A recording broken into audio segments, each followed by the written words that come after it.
What would be most helpful? Yeah, so I have a few notes here to try to focus myself. So a couple things. So just to give you some information about background here, what's happening with me. So I currently work in community mental health. I live in Nova Scotia in Canada. Awesome. And so I work in the public system, and I also work for a group private practice.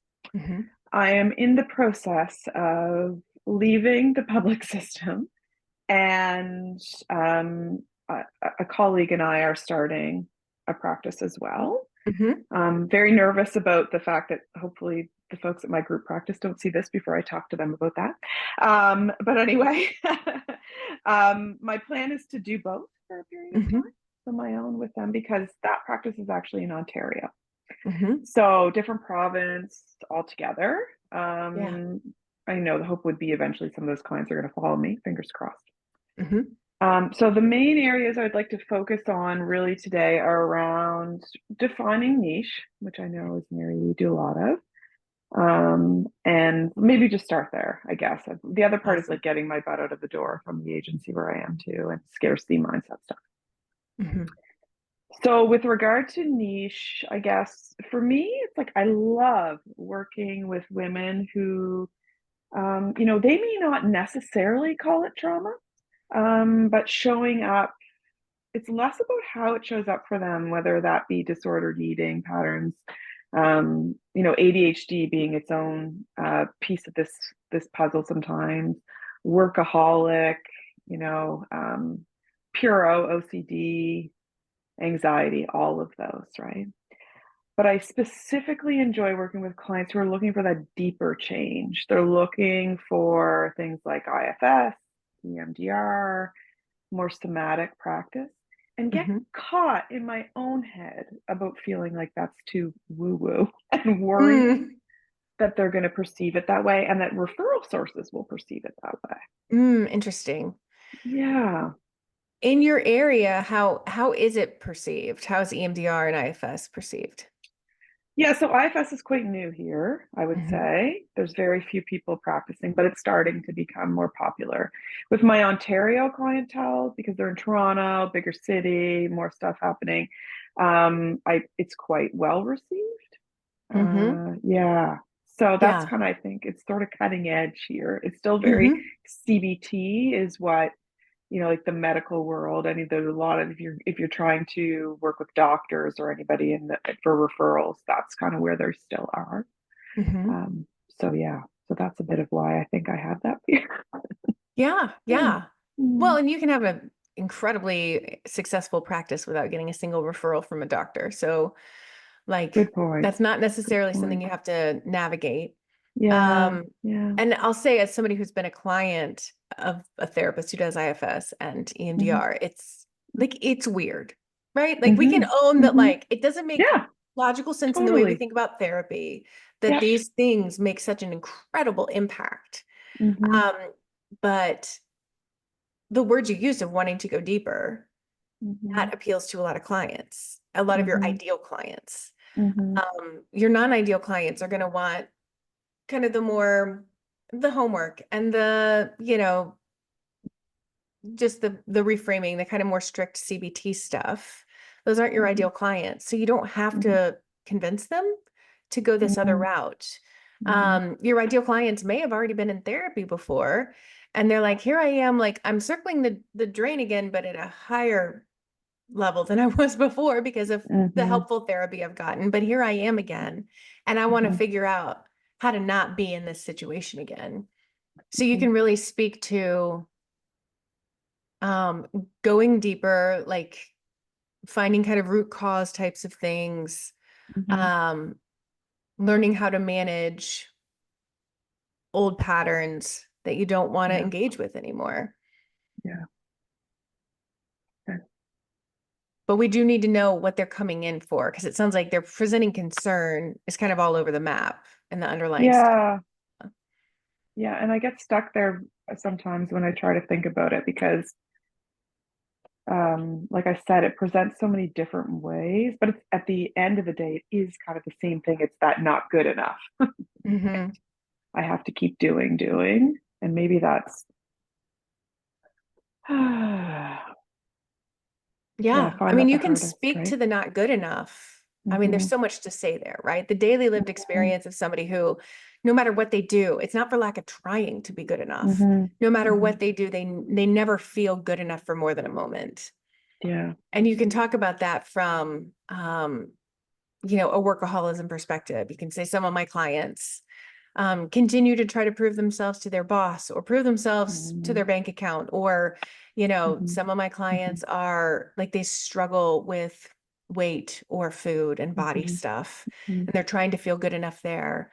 So you can mhm. kind of give examples of your ideal clients and Okay. how that shows up for them, but that Mhm, the underlying thing from their perspective, like they'll all cop to at this point. They might not be able to be like, I'm a trauma survivor, but they can all mhm. cop to like, I never feel good enough. Like I'm Oh, yeah, always yeah. trying and I always feel less than. Mhm. Okay. Yeah. And I think that's it, right? Just kind of coming back to those pain points always. Hmm. Yeah. Yeah. Yeah. And for real, like just like you said, it is weird when you go into that when you're first doing that therapy, Hmm. and it's strange. And I'm always in my head about what if they come in and they find it weird, right? I usually Hmm. call it out. When Yeah. I do work with clients, I call it out and say, this is weird. Yeah. It's weird. And once you've It is. experienced it, like one of my parts is a good mother part, right? Yeah. And like my Yeah. good mother part gives me excellent advice. And I'm like, how the hell am I accessing that through my good mother, but not through my like true self? True Like self. how Yeah. is that accessible there, Exactly. but not when I'm searching Yeah. for it when I need it? Yeah. And so like if it works, I'm okay That's with right. weird. Yeah. Yeah. Okay. And I think, it's just about me owning that and going into dealing with my own parts about the woo woo. Yeah, But yeah. yeah. Okay. Um, I guess the other pieces around this whole, plan of mine of leaving the public. So I'm there fifth, like technically 2.5 days a week. Hmm. I'm also seeing about 18 clients a week in the group practice. Uh-huh. So I'm pretty exhausted and I have a little Yeah. one. So pretty tired and not able to keep this up much longer. Hmm. Currently supervising students and not wanting to leave them hanging, but getting closer to just having to go out the door. Hmm. So my question to you would be, and I know that I completely am obviously not holding you responsible around the financial. I need to know what I need. But when I talk about leaving there and then staying with the group practice and continuing to try to build this other opportunity here, does that make logical sense, or would Hmm. you say, yeah, okay, Yeah, okay, that definitely makes logical sense. It just needs okay, to make sure that it makes mathematical sense. yeah, okay, And yeah, it may be that you can contract with the organization just mm-hmm, to cover the students. Like mm-hmm, that's something that I've seen people do where if that's a part you feel yeah, connected to and you don't want to leave. I love it, yeah, Yeah. So just say like, I'm happy to yeah, contract at, this rate yeah, to yeah, continue to provide supervision. yeah, Um, okay, and that can give you some money in your private practice because that's where you'd build that from. yeah, yeah, yeah. And I guess, with the group practice that I am staying with, um, part of me thinks, well, staying here while also trying to build my own thing is silly because I could be using that time focusing on the marketing, the networking, all of those pieces, right? And I keep, currently there just isn't. There just Right. is No. not between the jobs. There is no time left. So I guess that's the part that's the toughest. Is I'm kind of doing this in a stepped approach. I'll leave the agency, stay with the group practice, and slowly start to build this, and then Hmm. hopefully move some clients over. But yeah, if that makes sense, then I guess that I'm going to continue on that path. Yeah. In most of my marketing, again, like anything that I've done, any connecting that I have done has been in another province. So it's Hmm. starting over in a new place with a very different market. Um, Yeah. Yeah. growing big Good. time, but also heavily saturated now. We have a new national school that is a complete for profit situation that is pumping out clinicians left, right, and center. Hmm. And they're all going direct to private. And so that's a whole new world too. Yeah. Because for a long time we just didn't have enough. We didn't have enough. We Hmm. didn't have enough. We didn't have enough. Yeah. Um, But So like you yeah. said, there aren't many therapists trained in the way you are. No, that's And true. That's so true. saturation is one thing, but like, and usually it's actually a good sign that there's Yeah. saturation. It means that there's enough therapy clients to support all those therapists. Right. Um, Yeah. and at this point, like, because you're one of the few people trained in these kind of more depth oriented Hmm. modalities, then Hmm. you're going to be able to really Okay. um, differentiate yourself in a way that's helpful. Yeah. Yeah. Hopefully so. That's the goal. Um, and I know that you typically recommend like the group practice exchange for a source for folks who are starting that. Is that still If you're continue to starting be a a good group source? practice, yeah. Yeah. Yeah, but I would Yeah. make sure you know how to get referrals on your own first. My partner and I, my future partner and I have talked very clearly about we want to make Hmm. sure we are already there and kind of bursting at the seams before we start bringing in other folks. Yeah. Yeah, yeah, okay. What else did I want to talk about? Oh yeah, the other piece was just around marketing to clients versus referral sources, Hmm. because I am talking about that. Okay, so maybe I'm not going to go to the medical doctor. Maybe that's not going to be the place I go.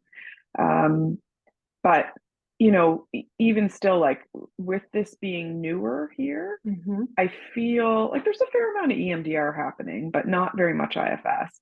And I'm just like feeling like there's going to be some education, maybe perhaps as well on the level of working with other, like, I don't know, like an osteopath or a naturopath or whomever that I'm marketing to. Would you recommend creating something more specific for them? Because my website's going to try to speak more to the ideal client, but does it make sense to have something They're not going to take the time to read whatever you create. that's there you go. There it is. There's the truth bomb right Yeah, there. yeah, sorry. Um, but in conversation, you'll have the opportunity to tell them. So I would like hone a really um clear description of what you do and who you do it for. Like, I mean, I hate the words elevator pitch because I think often those end up sounding really cheesy. But I think if you can find one, like a version of that that is conversational and that anticipates the questions of the people you'll be talking to, Okay. then I think you have a real opportunity to be able to like stand out. Um, Okay. and I mean, we're all trained in CBT, right? So you can also say like, Yeah. I'm trained in CBT, but Yeah, what I absolutely. find is most effective for my Yeah. clients is this Hmm. combination. And I mean, most providers don't really care what modality you're using ultimately. Hmm. Like they want to know who you work with and if you can help their patients and like if you seem competent. Hmm. A lot of people are making these referrals and these decisions about who to refer to based on their gut instincts. Yeah, Um, true enough. because I've never been grilled by any of the physicians that refer to me about like how I work. Hmm. I've just talked about who I work with in a way that had them realize I know, I get it, you know. Yeah. Okay. Mm, just furiously writing notes here. What else? Do you have to, let me just check my notes here. Mm. Oh, great. This one is bigger. This is more about like just been thinking a lot about, part of the reason. So the group practice I'm with is fully like private pay. There's no insurance. The partner that I'm working with does accept insurance here. It's very different in Canada than it is in the Mhm. US, Right, right? right. We have totally different. It's very similar to more like yeah, anyway, we can just bill direct, but they basically pay our rates for the most Hmm. part, right? There's none of this like different rates and everywhere. But we've been talking a lot about just like balancing that growth mindset with our social work values, right? Hmm. Of needing that. Just curious for you, what you have found to be helpful with that, really. Yeah. Well, I find so I do keep a sliding scale, Yeah, a number of sliding scale spots in yeah. our practice. Hmm. That's what works for me. Yeah. In addition to being really clear that the more money I make, the more I can donate to the people and causes that are going to be able to do so much more for so many more people than I could do sitting one-on-one in my office. Yeah. So I take it both micro and macro, social work wise. Yeah. Yeah. Okay. Yeah. That's it. It's so true. Okay. And then try to let that sink in after we finish. Yeah. Yeah. And then ultimately, the only other piece is around with us being in different provinces, when we're thinking about the strategies for marketing that make the most sense, some of those are going to be different than if we were in the same community, right? So just blogging is something that actually she's doing a lot of that already, and she's excellent at, and I'm going to start to do so that we can kind of cover both areas. But would you say like SEO would probably be a more important factor where we're trying to cover such, Yeah. like we don't have for as much of the sure. community? And Okay. like blogging is great, and people have to find those blogs for them to work, That's right? right. And so SEO and blogging go together so well. Okay. So I would consider SEO for sure. Networking is still a thing, Yeah. across both provinces, because you can do the Yeah. Zoom ones. That's right. Yeah. So website, obviously. So you've got 4 there with like, website, networking, blogging, SEO. Do you have a 5th marketing strategy that y'all are using? Not so far. No. We've talked about the podcast idea, but that feels like that's a long game. It's a long game. It's a lot of work. Yeah. So it's not like an efficient way to fill your practice. Okay. I wonder about like IFS directories or anything like that for the people who have caught on. I know that's in some parts of the US, that's a really good referral source for people. Yeah. And EMDR Okay. directories. Yeah. Yeah, Okay. I would consider that and I would consider it for like 3 to 6 months, see what happens with it. And if you haven't gotten any clients within 6 months, then I would stop paying for it if it's a paid service. Yeah, because Psychology Today is, I actually think it's much better here than like where I'm marketing in Toronto. There's just so many to go through, pages and pages and pages and pages. And we know that like the way that their whole system works, the algorithms, you never know which page you're going to land on. But it probably will prove to be, from folks I have talked to here, a bit better here. So I guess that's kind of another one, like really trying to improve our presence there and make sure that we've used like your formulas and all of these things to really make sure we're putting everything we can up there to connect to our website. Yeah, we're definitely investing in the website situation. Yeah. Good. So, and off topic, but have you guys already created like, are you legally business partners? Have you done like a business divorce plan, all of that stuff? We are just in the process of that. Okay, great. Yeah, so we've met with a lawyer and meeting with an accountant this week and trying to get those ducks in a row and really trying to figure out what makes the most sense. It's complicated. It's very complicated. And it's like, you're friends with somebody, you respect them, and you want to just like, let's go in together. But there's so many hoops to jump through. And like, I mean, I hate telling people like, always have your divorce plan set up in your business while you're setting it up at the front end and you really like each other, just in case. It's not something I would ever like recommend for somebody with marriage, but no, go it's ahead. True. We've had so many conversations about like the 50-50 versus 51-49 and like, what are we going to do? And do we want to say we'll go to a mediator at this step? And, it's just like, really trying to have that. And both of us are very cautious about that, which is good, I think. Yeah, it's great. It's great because it's probably going to prevent you needing that business divorce. The fact that you're both being so intentional going into it. Yeah, but those are, and I think a lot of people don't think as much about that part. Yeah, they don't. I can tell you, I've talked to enough people, they don't. Yeah, they get excited. That's for sure. And that's for sure. Yeah, they assume it's all going to be easier if they're partnered up when there's a whole other layer of complexity that it invites. But you also have each other to lean on in a way that solo practitioners don't. So that's it. It's very isolating, right, for a lot of people. So, okay. Well, this has been really helpful. Good. I'm glad. I'm trying to think if there's any. I don't think so. Awesome. Well, Yeah. cool. All right. Well, yeah, let us know how it's going in the Facebook group. Will do. Yeah. And I hope everything continues to improve Thank for you. you folks at home. Yeah. Yeah, Okay. everybody's working hard, so that's all the best we Yeah, can do, right? absolutely. Yeah. Take care. All right. Thanks. Thanks. Bye. Bye.